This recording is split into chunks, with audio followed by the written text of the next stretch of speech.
Hello, everyone. Today I have with me my friend Victoria. Victoria and I met at church a while ago. Yeah, long time. Probably when we first moved here back in like 2018.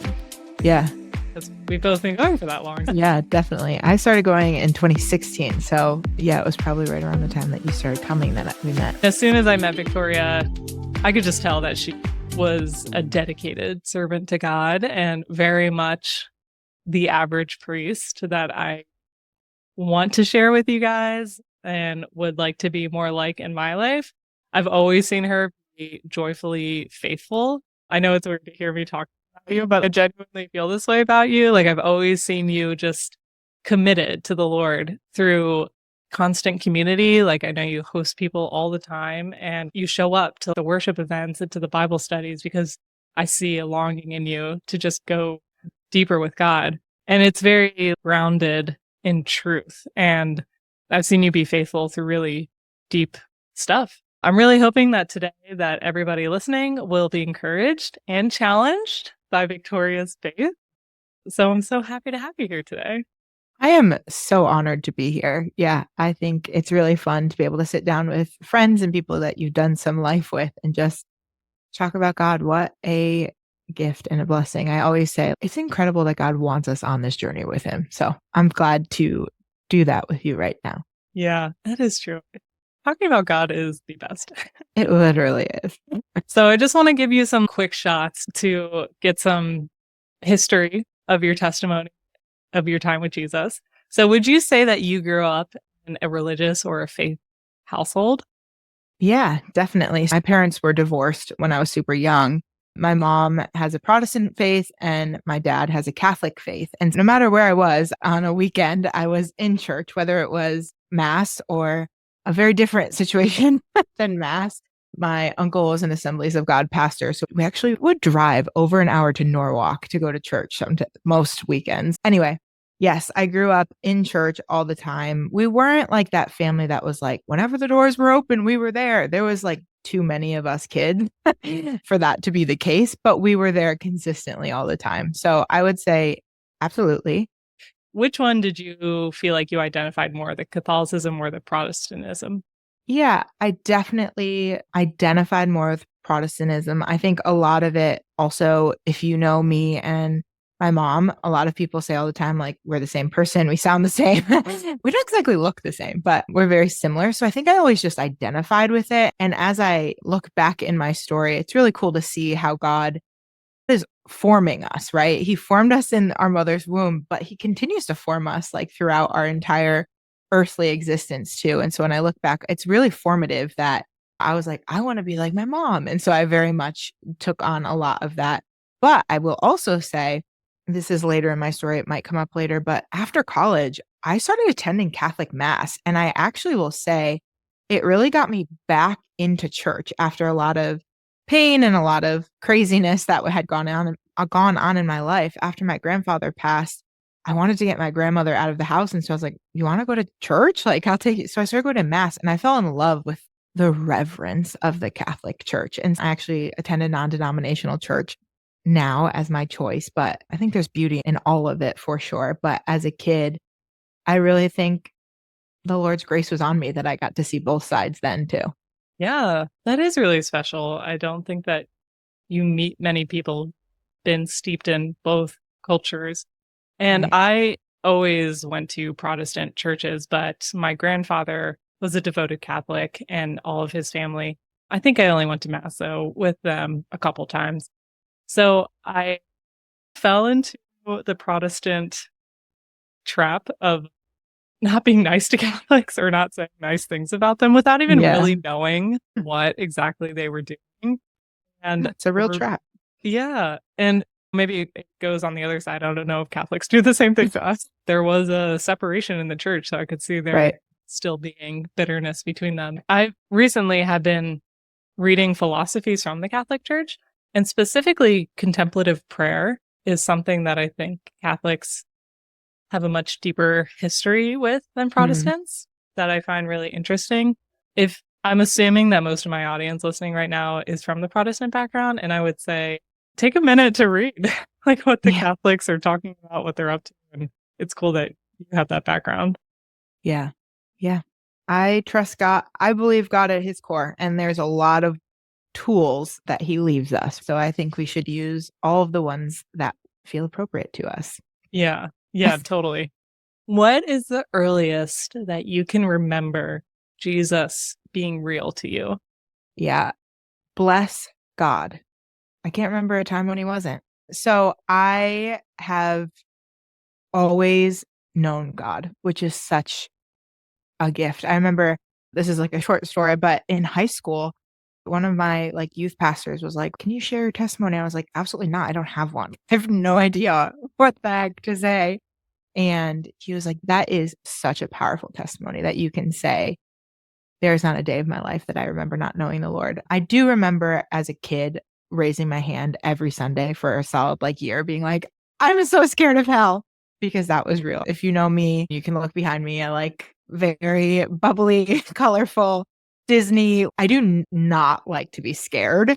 And so as a kid, that was really what pushed me towards my decision. But I will say in college, not that before this I didn't know God or I wasn't following God or I didn't experience God, but in college, I would say that I felt a strong call to missions. And at the time, it was like very dramatic. "Oh, I'm called to mission." Now I would just say the Lord was trying to get my whole self at that time in my life. And so I would say my freshman, sophomore year of college, which to date myself is like 2011, 2012. That is when I truly was all in and was like, okay, all bets are off. This is it for me. Yeah. Wow. I love that. Did you think you were going to drop out of college and move somewhere to be a missionary in that moment? Oh, I tried. And my dad was like, absolutely not.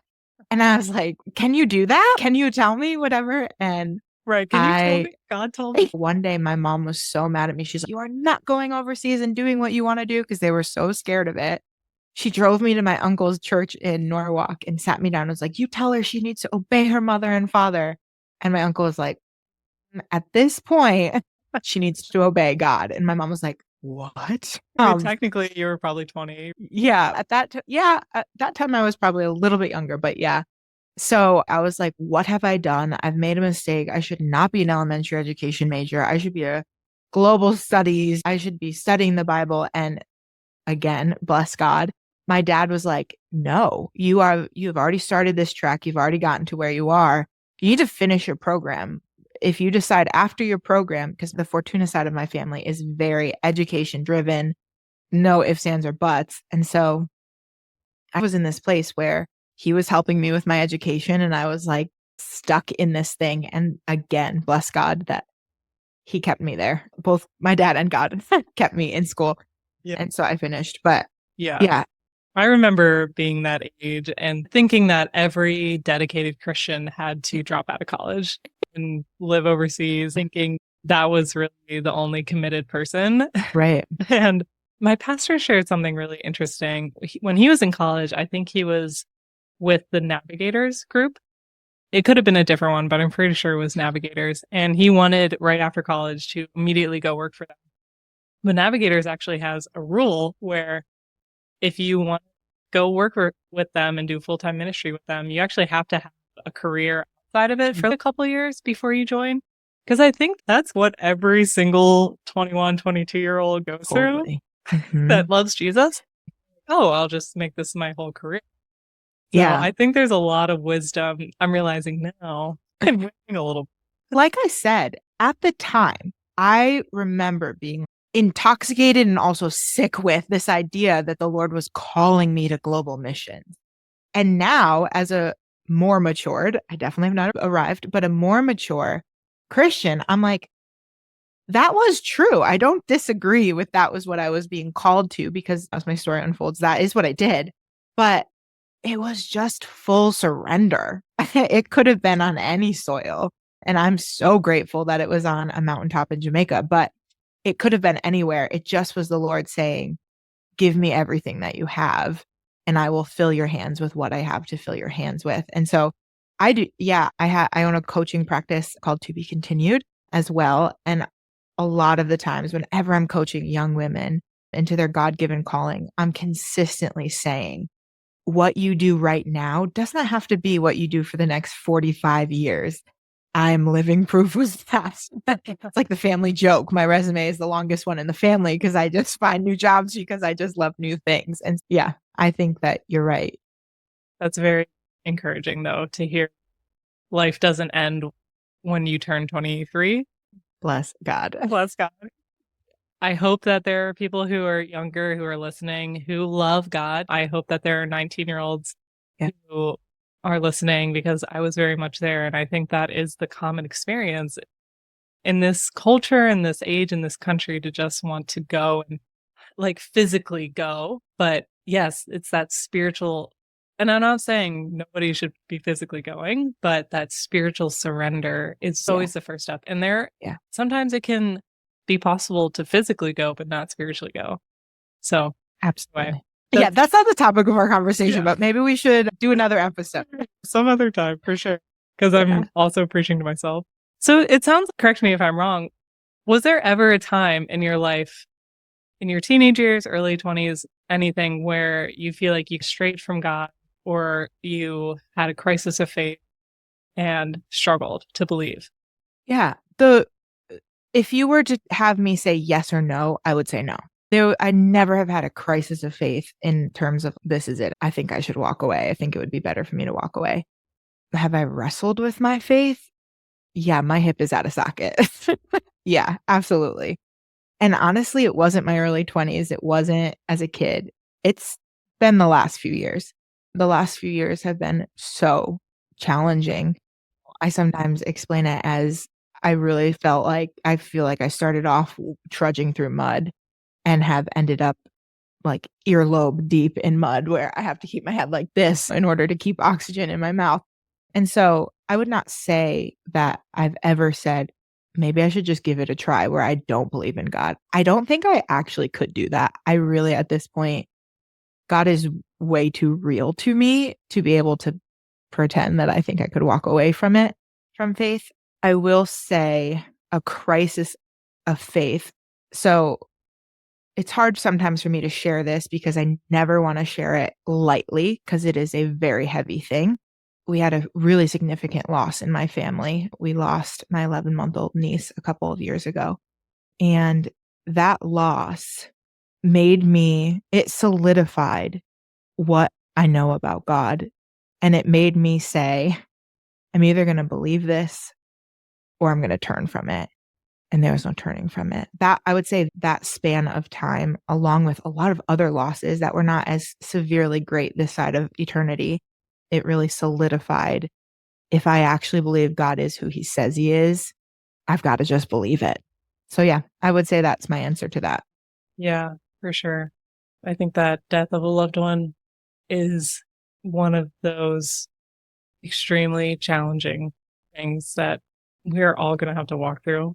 And sometimes a lot of us can avoid it until we're like in our 40s in this culture that we live in. And it is something that like we all are going to have to walk through one day.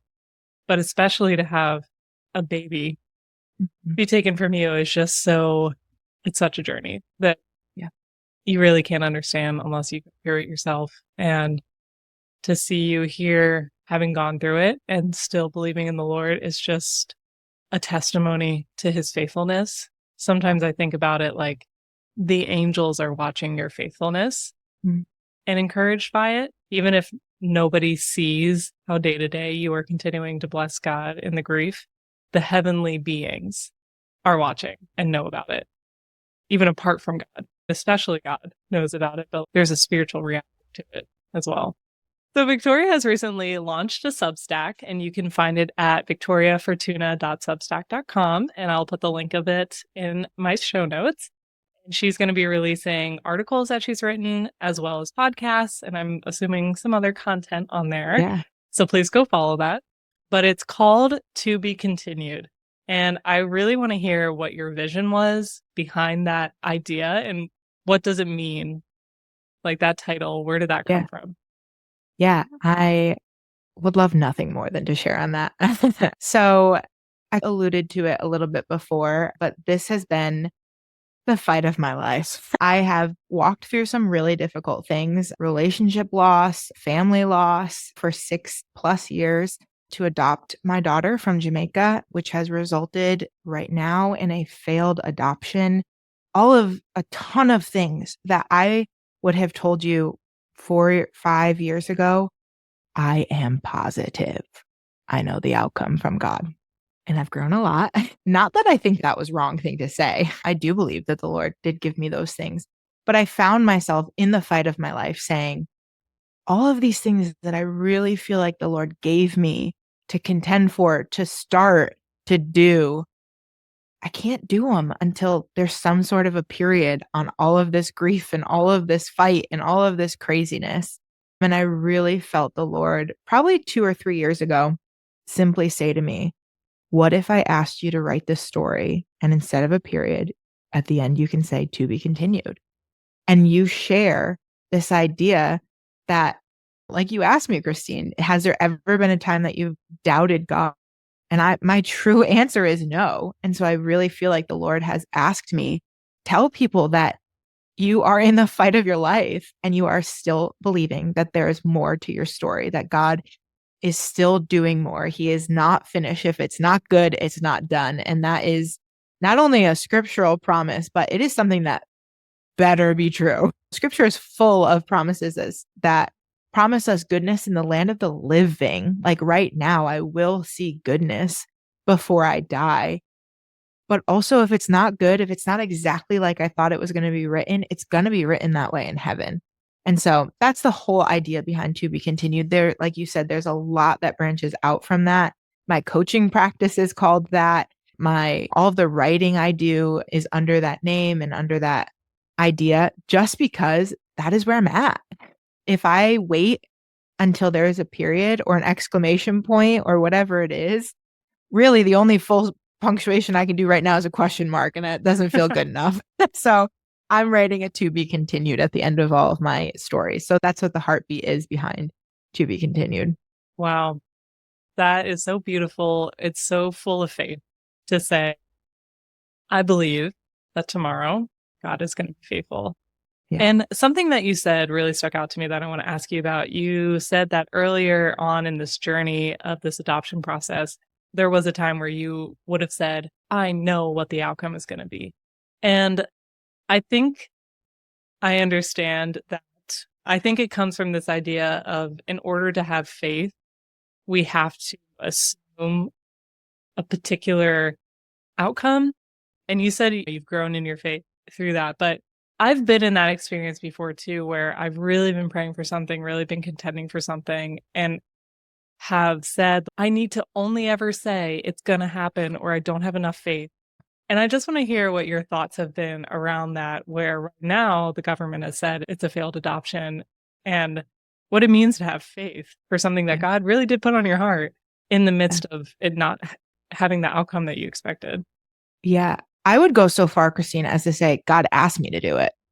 Oh, yeah, for sure. Yeah. And I only say that because that's where a ton of my wrestling has come from, right? That's where I'm saying my hip is out of socket. There's been extreme wrestling with Samika specifically, my adoption story. That is probably the one that feels more easy to share. But I would say relationally, that was the case for me too, in a couple of other situations.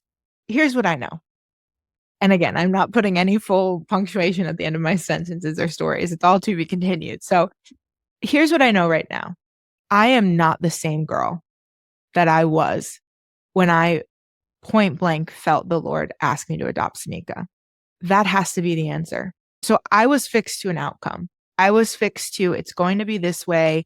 It's going to look like this. She's going to live in my home, or I'm going to get that thing that I thought I was going to get, or however that plays out. But what I will say is my faith right now, there was a testing of my faith and it has built an endurance. And I have to believe that's what God was after. And so I share this a little bit too, again, not lightly, but that became really real to me when we lost my niece, right? Because you promised goodness to us. This is anything but good. And this side of eternity, it's not going to shift. And I've had to hold on to this, like, God is not about outcomes. God is not about the thing. He is about outcomes from his own hand, I guess I should say. Yeah. He's not about me crafting my outcome and projecting it on heaven. Right. And so I think when I say I would have told you I know the outcome, it was my perceived understanding projected on heaven saying, this is how it's got to be. And I think what I understand about God and heaven and this side of eternity is that sometimes those things do happen. Sometimes the Lord allows you to understand his will enough to understand what will actually come to be this side of heaven. But other times, he gives you this faith that you are to steward to build you to be the gal that he wants you to be, or the guy that he wants you to be. It's so interesting to read the whole Bible because there are times, in Acts especially, where you read stories of God telling Ananias to go pray for Paul, which was a very scary thing for Ananias because Paul was killing Christians, and Ananias didn't know that Paul had a radical conversion. It would have been nice if God had told him that. But so there are times where God will tell you, like, specifically, go do this and encourage him, and this is going to be the outcome. But then you read a book like Job, and I'm sure the people who are listening, like, would imagine that Victoria's story sounds a lot like the book of Job, where Job was really confused, and so were his friends for 30 chapters. Like, they were all just, like, wrong. Yeah. The whole time. And God basically came down and said, I'm not even going to tell you why I did this. You just have to know that I'm God. Yeah. And then he does, in the end, restore Job's fortunes, which is always an interesting part of the story, too. Totally. But yeah, he doesn't ever give an answer. And this is a interesting God that we serve, where the point can't be that we come to a place of faith where we know everything. The point has to be humility and submission. Yeah, absolutely. Yeah. And this idea of restoring, I have held on to that word restore for a very long time because all I keep saying is so much is stolen. So much has been stolen. And not only does it just feel that way, because sometimes our emotions can make us feel that's like literally true. I've had a lot stolen from my life because of my surrender and yes to Jesus in this. But the promise of restoration, God does not promise that things won't be stolen. He promises to restore. He promises to make good on his word. And so I think even when you go to the story of Ananias and Paul, like, Ananias lost stuff because he surrendered that. Like, he traveled, and you can look at in the story of Job, like, he still lost his 10 kids, even though he lost everything. Yeah. Yeah. And so that word restore, sometimes you're like, okay, what is God going to do? Put me in a time machine? No. Like, he didn't give Job his 10 kids back. He gave him other kids. Did that fill the void, the pain, the grief? No. Which tells us a little bit about the character of God, right? He wants us to process our grief. He doesn't want us to sit in our grief. He wants us to process that grief. He wants us to move through things, but it's for our good and his glory. And you see that through the book of Job, even when he lost everything, friends and family members and possessions, all of this stuff, he gives back to Job for his faithfulness and for his obedience. What do you feel like the Lord is giving you even right now, even though you don't have your daughter with you, even though so much time and money has been spent in this process? What are some of the seeds you're seeing of what he's given you in this process that you weren't expecting? Yeah, I love the word seed. I actually have an acorn tattooed on my ankle because I believe in the seed. I believe in the power of an oak tree.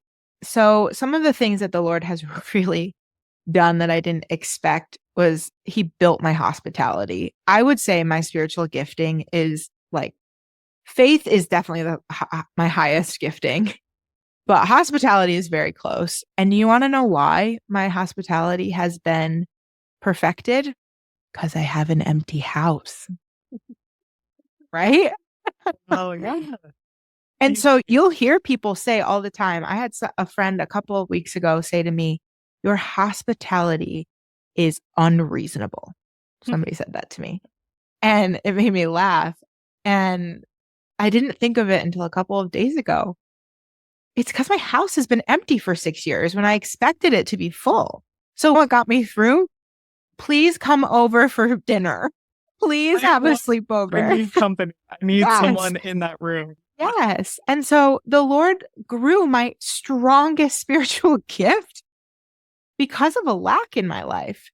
Now, in my flesh, would I deny that gift a million times over 5 years ago? Yes. But now it's actually like the truest part of my worldly identity. There is a spiritual element to it too. So I'm not just claiming it as worldly, but the Lord did that in me. And so I would say that's definitely a seed. Encouragement, man. I have so much to give because I've seen a lot and I've been through a lot. And it's very different than a lot of grief and a lot of other things that other people have walked through. And so I think I really didn't date until I was an adult. I remember in high school being like, all these people are like crying about their breakups. They're so stupid until a breakup took me out. And then I had all the grace in the world for anybody who like had any sort of this type of sad heartbreak. Like that's what happened to me with so many things in the last few seasons. So seeds of being able to see people where they are. When people, I do not compare grief. I do not think grief, one is harder or easier. They're just different, right? So when somebody in your church is walking through a miscarriage, which is so difficult and so hard, a meal train is set up. People come over. People are with you. They're praying for you. What happens when you have a failed adoption? Yeah. I didn't have a meal train. Yeah. No meal And train. I did not have a need that was not met. I'm not complaining. But what that does to me is, you know what? Let me see someone else's grief differently than what is like the standard. Here's what normal people know. I'm not saying there's a handbook to know what to do when your friend has a miscarriage. It's all so painful. It's all terrible. It's all not how it's supposed to be. But I think that this grief has allowed me to put on this lens of seeing people and seeing pain that's real to them. And that's been a real gift to me in the last few years too. That's really beautiful. Yeah, the word that is just on my mind is this compassion that's probably come up in you, where you're not judging people's pain because you've had a unique pain that the vast majority of people have not experienced. And so to have that experience, I'm sure, just gives you this level of, you just don't know what other people are going through. In the story of Job's wife comes to him and she's gone through horrible tragedy too, right? Those are also her kids, Right. her resources and everything. And her reaction was curse God and die, right? He says to her, like, you're speaking foolishness. Like, we have to believe that God is good. And I think there can be a difference between, you've demonstrated it, there can be a difference between sitting in your disappointment and just complaining and expecting people, and I guess becoming the victim, versus pushing through and saying, no, I have to say God is good. And trying to remind other people to do that too, to like encouraging them. It's not just, sitting. Do you understand what I'm saying? You need to sit with people and be with them, but you also have to point them to, this isn't it. 1,000,000%. I know exactly what you're saying. I actually just today sent this message to someone I love very dearly, and she battles a lot of anxiety and sadness. And somebody a couple of days ago said to her, you just have to, I wasn't allowed to do that when I was a kid. You have to just grit and bear it, like kind of thing. And that really hurt this person. And this morning, actually just sent a message to her. And I shared with her Philippians 4, think on these things. And I said, I actually know that you cannot just grit and bear it through the emotions that you feel. That's not what God has called us to do. But what he has called us to do is command our soul. And so if you command your soul, what it is, like, you have the power to command your soul to think on the things that are pure and righteous and holy and good and will get you through. That's where we're in this tension where we are not in heaven, and it feels it most days. Yeah. A lot of times when I text my best friend when there's a painful situation, what I say to her is, we're one day closer. We're one day closer to be reunited. The baby we lost, we're one day closer, but we're still not there yet. And so there's this tension of command your soul to believe what you know about God. Yeah. And that's our way through. That's our fight plan. Would you say that has been like the major thing that's gotten you through the failed adoption is like taking hold and commanding your soul? Yes, is commanding my soul to say, if it's not good, it's not done. And I just the other day, somebody said to me, I know it's hard to consider this as your past, but you have to consider it as your past so you can move forward. And I disagree. This is not my past.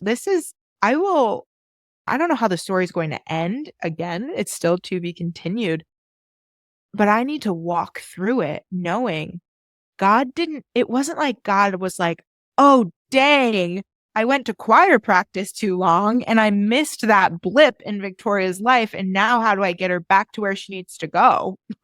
That's not how it works. Like, that's not what happened. God, what I know about God is that He knew every day, every hour, every minute of my life.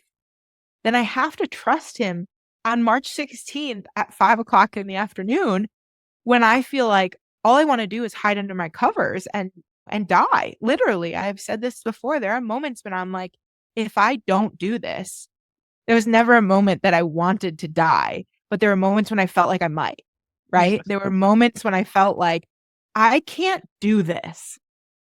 This is too hard. This is too heavy. I think I'm like gonna go find myself like a raft and just raft into the ocean, which is my worst fear in the world. So actually, I would never do that, but which just proves I actually didn't actually want to die. Yeah. So I just know believing if God is who He says He is, tomorrow's got to get me closer to being better. Tomorrow might not even be better. There's new mercies in the morning. Everything is fresh in the morning. But sometimes you wake up and you just want to be in yesterday. Done with the day already. Yeah, it's a constant fight. And I don't want to say either that I believe this is only because of the heaviness of my specific grief around adoption. Listen, I'm single. And some days I'm like, what the heck? This is the worst. And some days I'm like, I'm just a girl. I don't want to take out my own trash, right? There are days, listen, I'm a strong, independent woman, but there are literally days when I'm like, I don't want to carry my firewood. I don't want to deal with your roof. Yeah, literally. Yes, my roof. I had to replace my roof. And I'm like, Dad, help me. There's just so many things that I don't want people to be listening to us right now and be like, I don't think I went through that. I've never lost a baby. I think everybody can identify with pain. Oh, yeah. But sometimes I feel like people can listen or not know how to approach just everyday grief. And I think that's a really good thing to put a pin in and say, there are little things too. There are a lot of things that I need the promise of heaven needs to be real when I stub my toe. The promise of God needs to be real to me when my bank account is way less.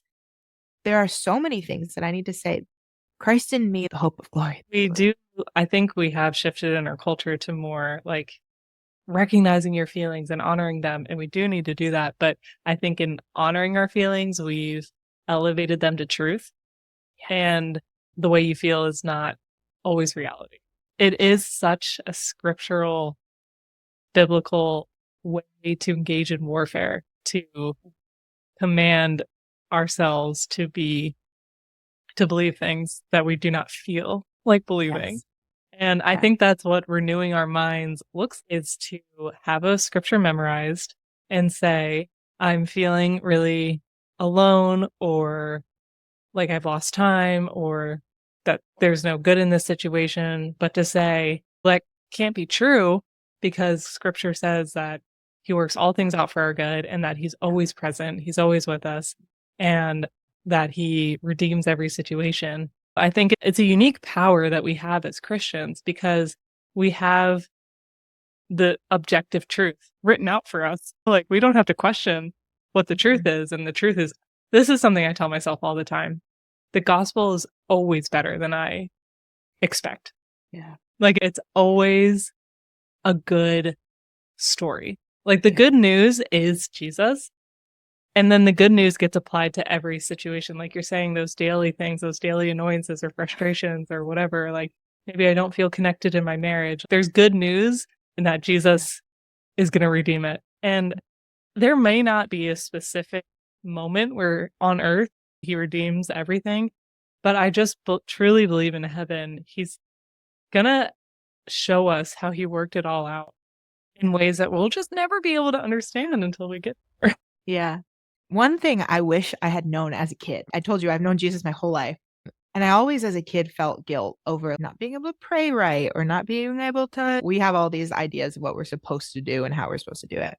The last few years, I remember the first time, it was probably just a revelation from the Lord of what a breath prayer was, because I had no fight in me. And I just remember one day being on my face and saying, Jesus, I trust you. Jesus, I trust you. Jesus, I trust you. I didn't trust him.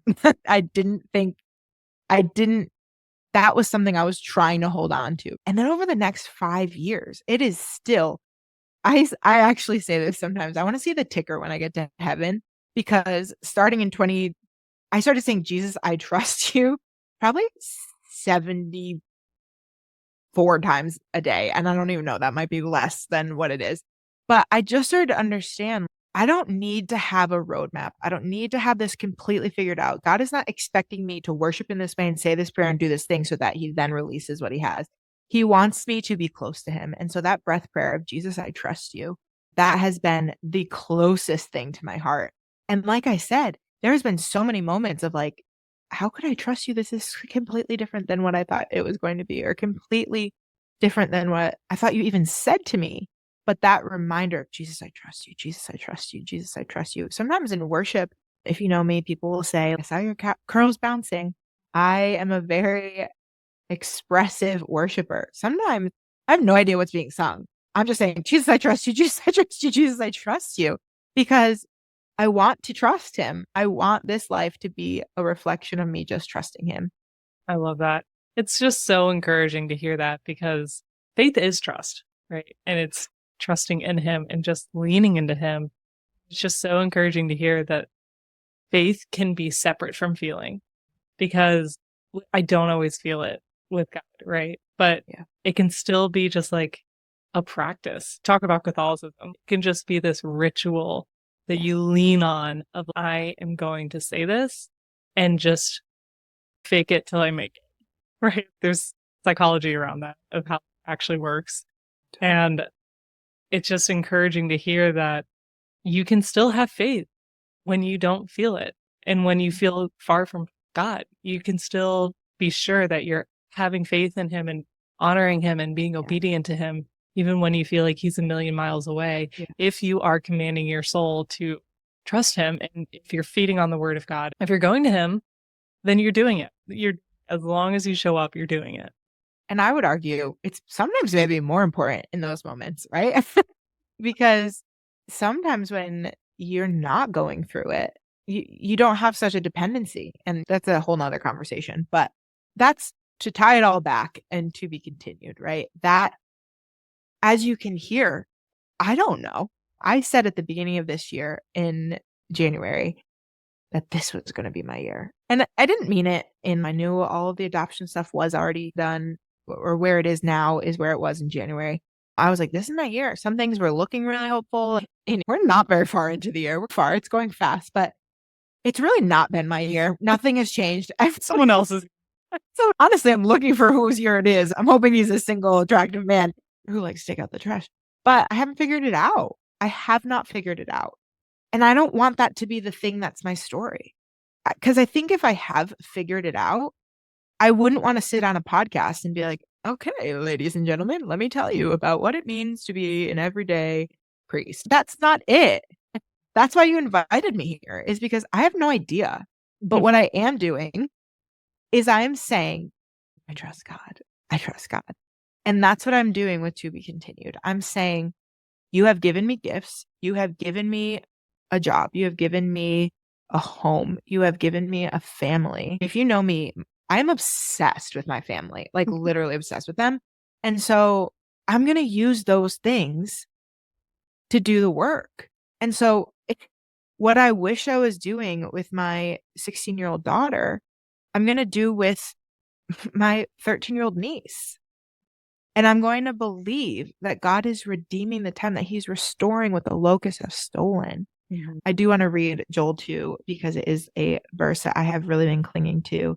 And I've referenced it a couple of times here. So verse 25 says, I will repay you for the years that the swarming locust ate. The young locust, the destroying locust, and the devouring locust, my great army that I sent against you.